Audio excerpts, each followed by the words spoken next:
I'm Chris Murphy. And I'm Jennifer Logan. And we're the Community Theater Heroes. We host a weekly podcast where we interview theater companies, actors, casting directors, playwrights, composers, and other theater artists to give our listeners helpful advice, tips, and insight for their own careers. And life in general, because we believe that live theater has the power to make the world a better place. Hey everyone, welcome to episode 1 of the Community Theater Heroes podcast. In this episode, we interview Twilight Theater Company director Matt Gibson about his upcoming production, Stage Kiss. Matt shares some amazing audition advice for actors and gives some insight into his directing process. Hope you enjoyed the episode.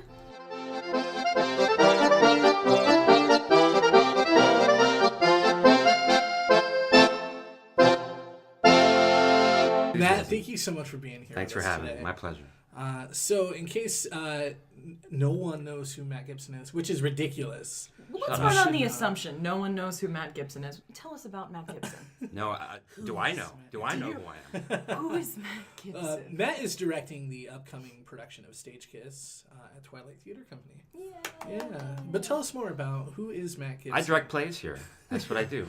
You know, this is my third play at Twilight that I've directed. I was an actor for many years in Chicago and got a degree in theater. Ooh. So I've been a theater person for a long time. So you're also broke. Oh, of course. Absolutely. Join the club. At least I don't have, student loans anymore, but for theater. But yeah, I've been a theater person, most of my life since junior high. And there was a time here in Portland. I moved to Portland with no intent to do any theater. I'm like, that was fun. That was a great part of my life. And after being here for several years, the big gaping hole in my soul started to open up. I'm like, boy, I could use some theater. Yeah. And one thing led to another. Like a junkie. Like a junkie. You came crawling back. I need it. I can't quit you. I can stop any time. I don't have a problem. Yeah, exactly. It's not mine. It's not my play. Well, Twilight did it. Whose script is it's this? A friend's. Twilight did it. They hooked me back in, and so I've been involved for almost 2 years now. And as you know, it's like boom. Here's my family, my peeps, my tribe. They're here. Yeah. Absolutely. Yeah, tribe. Yeah, that's a good. Yeah. Right. Mm-hmm. You find it and you just can't let it go. Mm-hmm. No. So, Stage Kiss. Tell us about Stage Kiss. Oh yeah. So Stage Kiss is a comedy written by Sarah Ruhl. It premiered in 2011, and it's about, get this, falling in love with your fellow actors. A showman's. A showman's, exactly. Two actors who had a very intense affair 20 years prior to the play. They get cast as romantic leads in this play, and they haven't seen each other for 20 years, and they have to kiss each other a lot, as the title of Stage Kiss would suggest. And the question is, where does the love on stage end, and where does it begin in real life? There's there's a big blur there, and of course it's a comedy, so chaos ensues. Right. Right. Yeah. How are rehearsals going? It's opening in like a week or two. It's opening. No, like please. 3 weeks. A week or Jesus. two. Sorry, You're scaring the crap out of me. 3 weeks. No. Yeah. March 9th it opens. So we're about halfway through the process now. Wonderful. I mean, this cast is so good. Let's talk about your casting stuff too, because those auditions. I mean, I went to them and you were great. Say it again.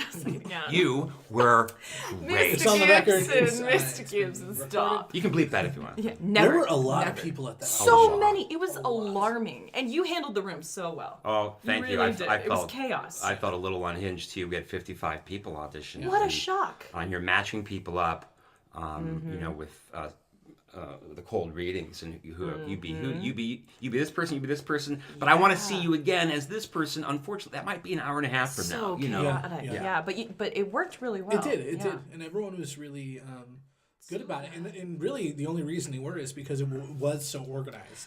Yeah. Even if it didn't feel organized for you, chaos, but it was totally organized. And if you've never been to Twilight, and obviously probably many people haven't, if you're from another state or city, there's it's a small lobby. Yes. And I mean, it was just full of people, and people were just trying to they were going down the stairwell, they were going to rooms, bathrooms, rehearsing the scenes. That. It was amazing. Well, I mean, I think there was so many good people auditioned.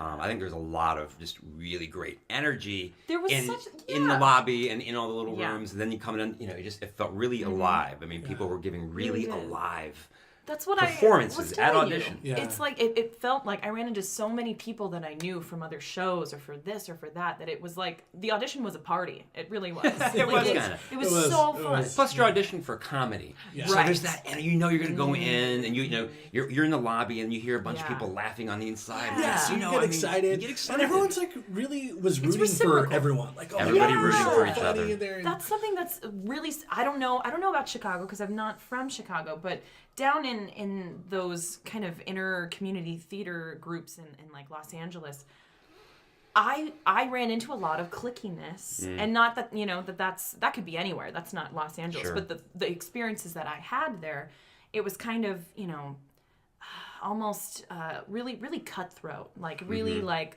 I'm gonna do this, and out in Portland for some reason I keep running into these people where they're just so supportive and they want you. They're rooting for you. Yeah. Even as you're possibly bombing in your auditions. But they're like rooting for you, and that was something that's so special out here, and you can really feel it in an audition room like that. Absolutely. Obviously it is, we're all competitive, right? Yeah. I mean, 55 people show up and there's 7 roles, and so that means, 1 out of 8 people, right? My math is correct, are getting cast, and 7 of them aren't. Right. And so, we just keep rooting for each other at every audition, at every step of the way, and all boats rise, right? Exactly. The rising tide raises all ships. And I didn't get to read too much of Stage Kiss. I read, a little bit before the audition to familiarize myself with it. It seems like a difficult show to stage. There's a lot to it. I mean, there's the characters are named he and she, and then sometimes they're named something different. Correct? So, there are two plays within the play. Yeah, it's man, I can't imagine how difficult that must be right now. It's very meta. I mean, there are 2 scenes in Act 1 that are rehearsal scenes. So the audience at Twilight is watching actors portraying characters, and you're getting through a rehearsal. And so there's all this stopping and starting in the rehearsal. They'll be in character, and it's kind of this 1930s melodrama is the first play within the play, which I love. And they have this sort of mid-Atlantic darling, accent. It's not quite no, Richard, right? no. Exactly. Yeah. Katharine Hepburn. Yeah. So they're in the middle of that. Then all of a sudden they turn to the director. There's a character of the director, obviously, because both of you auditioned and did very well for that. So they turn to the director and say, "Wait, Dwight, is this where I go? Is this where I go stage left?" Yeah. So we have all, and then we're actually doing that in rehearsal because you're rehearsing. We're rehearsing, and so we're doing. Wait a minute, the part where you say stage left. Okay, we have to go. So we're, we're there's so many rehearsing layers. A rehearsal scene is really wild. Yeah. I was surprised in the audition that you didn't pick the scene from the audition. I read the play because I'm a better actor apparently than Chris Murphy is. It's okay. Bum, bum, bum. I neither confirm nor deny. So the scene in where like there's an audition scene where she's going in the very first and scene they of the kiss. play. So it's like I was convinced that you were gonna have us kiss random strangers as a layer of this audition process while you're auditioning about a play. No. Yeah, I avoided that level of meta, I guess.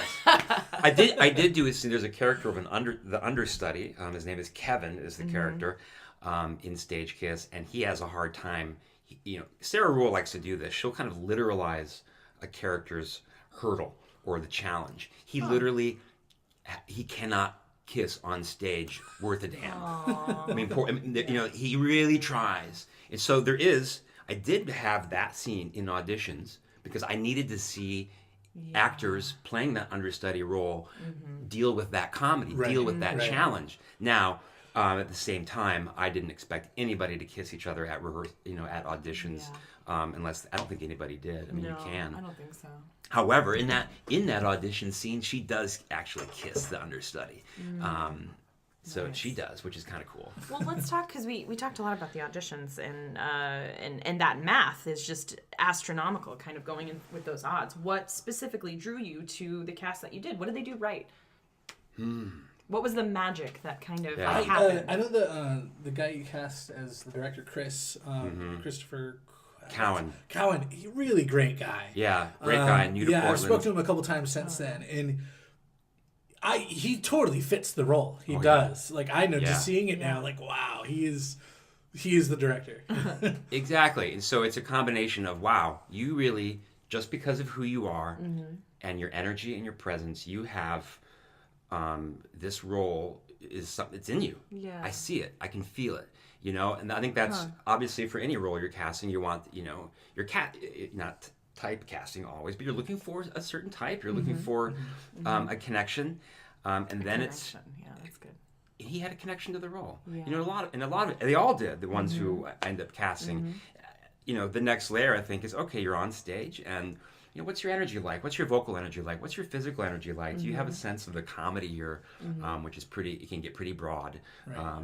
You know, are you able to, you know, physically translate that to us in the audience? Do I feel something?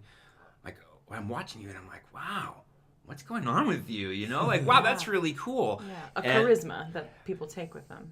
And I think, you know, and a storytelling, the ability to tell a story in a short, you know, little span of an audition. Like, hey, you came in and in a minute you latched onto something in that story, obviously, because now I have a better sense of that character or of this scene because of what you did. So now you're illuminating me. I always think of auditions, and I like to give direction at auditions at 2 times, you know, to see how that, you know, how does an actor respond to direction? And when I see you in an hour read this scene again or read that character in a different scene with a different actor, how have you evolved? Right. And almost always the people that I cast are ones that show, you know, some evolution in the next time that they read it, you know, which means that they're turned on now by this, and their creative juices are flowing. That's, you know, it is. In the end, it's magic, right? Yeah, magic. Yeah. Do you find that coming at it for, like, it seems like, because I haven't worked with you, but I know people who have, it seems like you're coming into it as an actor's director, or how am I saying that? Like, no, an acting director. So does that influence your directing style at all, knowing what you would do as an actor? Do you feel like that hinders the process? Do you feel like it helps invigorate the process? I think it helps the process, you know, from my I mean, I don't have another perspective because I know from my only body. From my only body, because I was an actor for so long, and that's what I studied and what I did mainly. I think that, again, when we talk about lines blurring, I mean, you do shows. We all, you know, say as an actor, you do 20 shows, and you've never directed anything. Well, you learn a lot about directing, right? And good and bad. Yeah. And so I think, you know, I try to be there for my actors as a director and help them through the acting process also. But really, if you just get the right actors, I think maybe it does. You know, in my experience working as an actor, I haven't, you know, maybe I have an eye for, you know, that for casting, just based on how I know actors work. I don't know. I can't. Magic. Yeah. It's magic. Yeah. But as a director, I mean, my job is to tell the story. We just keep drilling down into the story, and so if an actor needs help kind of with the process of, you know, how do I get there, then I'm more than happy to do that.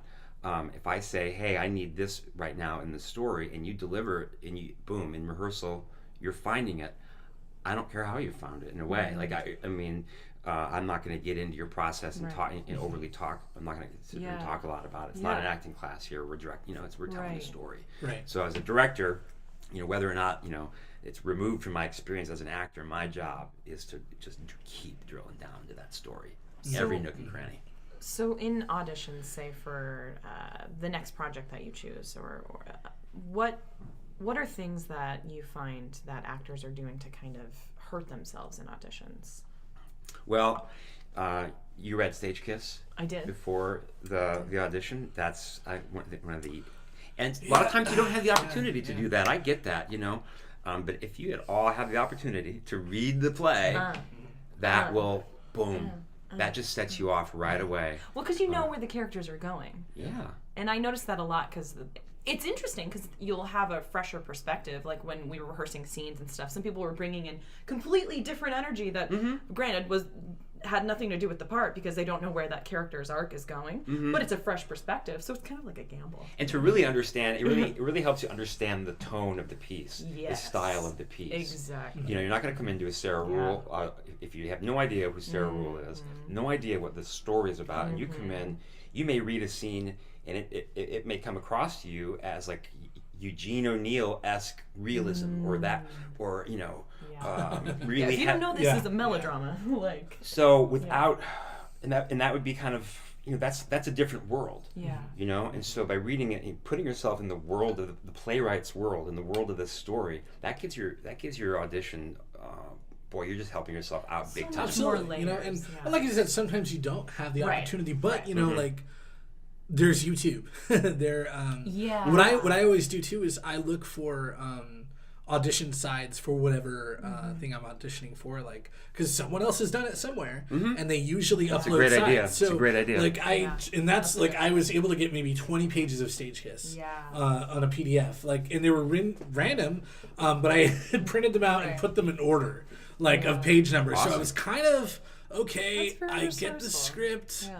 I've read the summary a couple times. I've watched some YouTube videos. I kind of have an idea of what it is, but that's great. Like try to read the script. You know, it's tough. You know, especially when you're an actor. I got the Kindle version for like $5. Oh, did you? Or something. Yeah, and that's because it was so much easier. I didn't even think about that.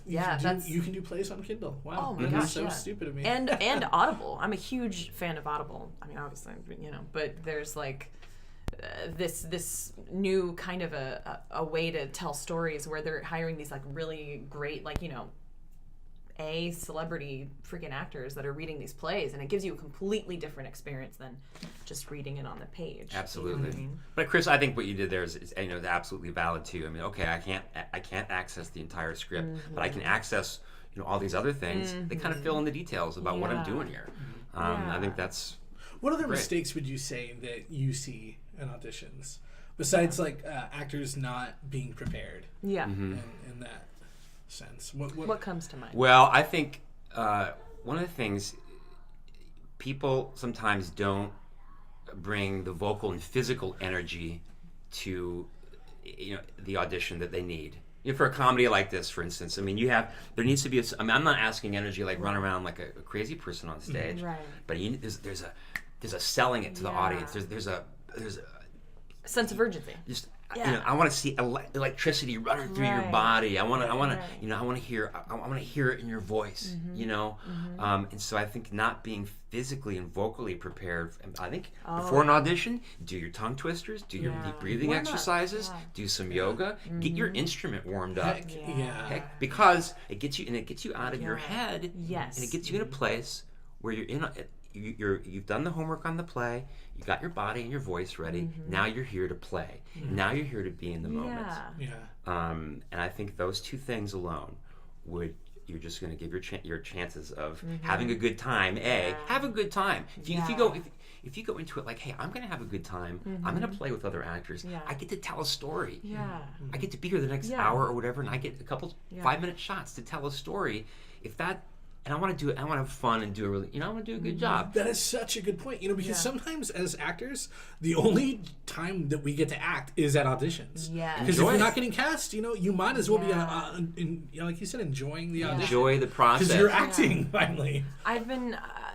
I was listening to another podcast about voiceover acting, and one of the things that the guy was talking about is that.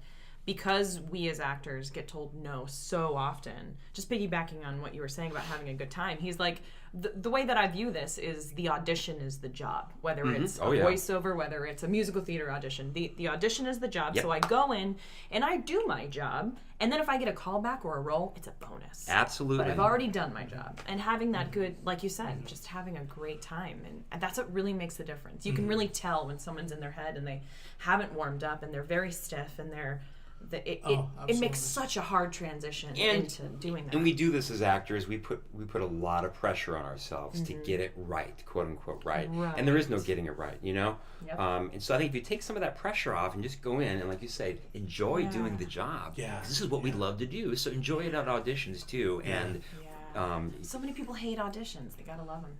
you got to start to love them. You really do. You really do. Do the thing you dread and get good at it. You had talked about preparing by like doing warm-ups and getting out of your head.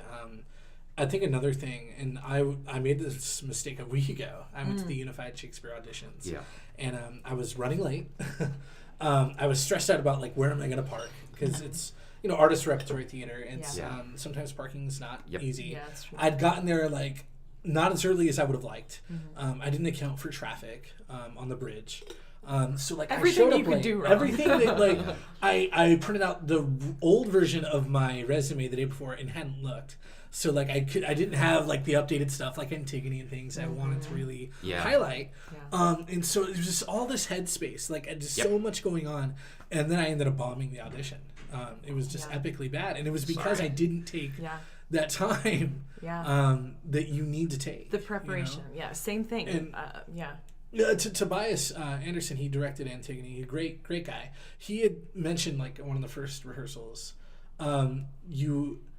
if you go back, there's always a moment where you decided not to take the time.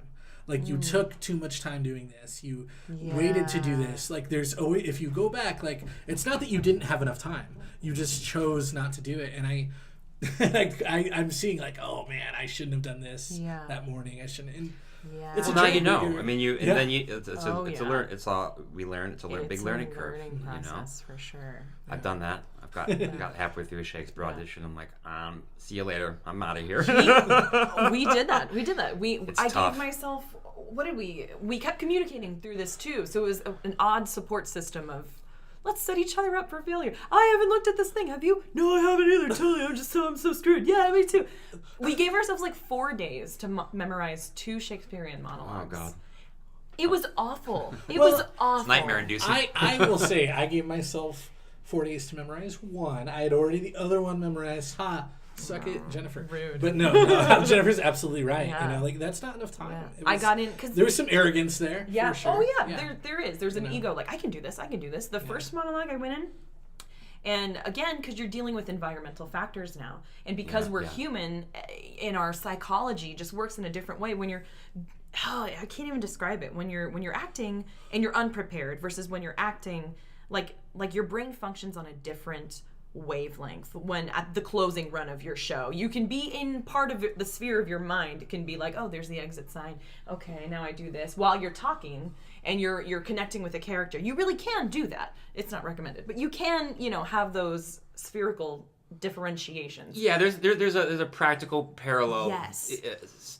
Track happening in your body or your head exactly while you're acting. We've done it 6 weeks of rehearsals, 3 weeks of performances, as opposed to that first off book date, or in our instance, trying to cram a chemistry exam and then do the audition. Now the room is big. Now the auditors, there's so many of them. One of them's looking at you. One of them's looking at her watch, and it's gone.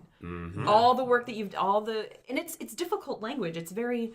It's heightened language as it is. So you're already operating on an upper sphere of your kind of psyche, and then it just wasn't there long enough to be able to come out under those kinds of pressure situations. The slightest thing will Do you have a terrible audition story? Please tell us. We're like a great trio here of Shakespeare audition, massacre stories. Yeah, I got halfway through a Shakespeare monologue. Same deal, totally unprepared. I had it memorized. Yeah, right. I got halfway through it.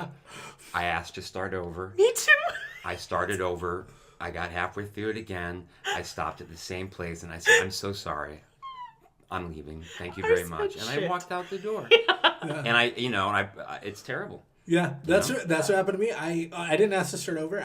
Because they have you do the contrasting ones. And you only have 2 minutes. So I started and I realized, okay, I don't have it, and I said I'm just gonna move on. But because I was so flustered, the one that I actually knew, I lost it because I was so flustered. And it stopped halfway through, and I said, "Thank you," and I just left. And it was. I was supposed to wait for you actually, but I could not be in that. He was gone. He disappeared. He actually ran away. Yeah, I got through. The first one was good, and then the second one. And of course, when the second you leave that audition room, it all comes back. You know, you just weren't. It didn't cement it in there. I had one of the auditors at the end of my audition because I stopped. Same thing. I stopped and I was like, oh, can I do it again? Oh, crap! You know, like I did all the things you're not supposed to do. And then when the lady, thank God, I only had 2 minutes because I would have butchered it. She was like, okay, time. And one of the auditors was like, nailed it. Really? Oh God! That's so mean. That was kind of mean. I'm a very Irish woman, so like even right now, the memory of it, I'm sure it's turning my face a shade. It was like, you know, you just want to run and cry. Isn't everybody really nice? Yeah, that sounds a little mean. I mean, the thing is, auditors are rooting for you. I mean, you know, as a director, I'm watching you audition. I am rooting for you. Right. Every single person, I'm rooting for you. I really am. Because you want them to be the person. Yeah. You want them to make your job easy. Yeah. Essentially. And so all the things we're talking about here, I mean, in our little horror stories here, we didn't give ourselves the chance to succeed for someone to really root for us in a because we didn't have enough going on, you know. But I think, geez, you know, let's say 4 years from now, you're going to Unified Shakespeare's or you're going to PATA. Boom. Now maybe you have 6 monologues. You've been doing these monologues for the past 3 or 4 years. You know, you're always adding one, shaving one off, but you keep building up that repertoire, right? That's what we should be doing. Absolutely. Yes, absolutely. Well, we're running out of time, so we're gonna hit just 1 or 2 more questions. Do you have a worst moment on stage? You had talked about a show you'd done in college. Yeah. It's all coming to the same thing. I was underprepared. I did a show, and then I was cast in a show. That opened, I think, 2 weeks after show number 1 closed. I shouldn't have done that, but I was convinced that I could do it. I can do that, and I was underprepared, and I had this really intense. I think I played an agent, like a talent agent, like a shark, you know, like a shark, and he like chugs Pepto-Bismol and talks a mile a minute, and you know all those little things. If you're not really prepared, the chugging of Pepto-Bismol will really throw you off.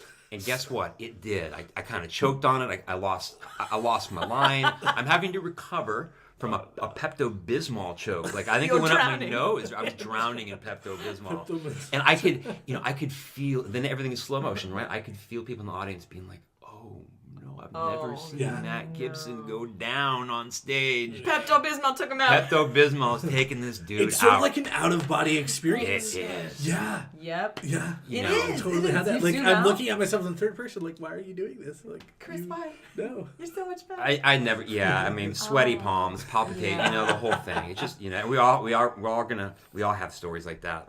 So was there like a delayed before you picked it back up, or was there one of those really awful, like bone-crushing silences? There's nothing more silent in the world than when an actor is struggling to find that line, and he's looking, and then there's that silence.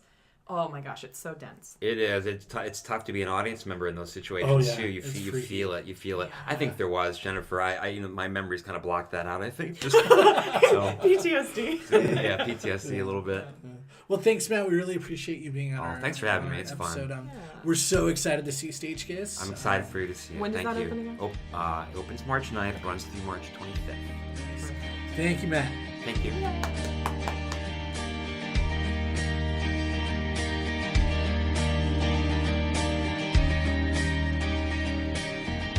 And that's our show. Thank you so much for listening. Please follow us and like us on social media, rate us well on iTunes, and share our show with your friends and family. And thank you so much to Matt for taking the time to be on the show, and to Twilight Theater for allowing us to come down and record at their space. If you'd like to learn more about Twilight Theater or get tickets to see Stage Kiss, visit their website at twilighttheatercompany.org.